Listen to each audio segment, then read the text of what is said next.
من ضمن الحاجات اللي بتصعب عليك ان انت تنسى اي شخص انت كنت مرتبط بيه، وخاصة لو كنت انت الطرف اللي اتسبت وفي نفس الوقت اللي اتوجعت واتظلمت، ان انت شايف الشخص ده في نسخته الاولى، ان انت لسه شايفه في اول مرة اتعرفتوا على بعض كان قد ايه لطيف وحلو ومش مؤذي ومش اناني ومش وحش، لسه شايفه بالنسخة الاولى، النسخة المزيفة.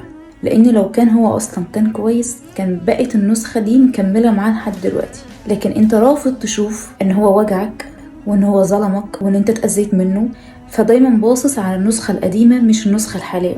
لازم تشوف الشخص على طبيعته عشان تقدر تقنع عقلك ان انت فعلا لازم تنساه وتتخطاه، وتسهل عليك عملية التعافي. ان انت محتاج تشوفه على طبيعته، تشوفه في الفترة الحالية، في الفترة اللي سابك فيها، تشوف افعاله اللي عملها معاك، تشوف ردود افعاله اللي كان بيعملها معاك وانت محتاج له. كل الحاجات دي هتساعدك بجد ان انت فعلا تتخطاه بسهولة. بلاش تخلي تفكيرك دايما يركز على الفترة الاولى او البدايات اللي كان قلبك ساعتها بيطلع قلوب حمراء. ركز بقى على النهايات وشوف كان شكلها ايه وتأثيرها عليك عامل ازاي.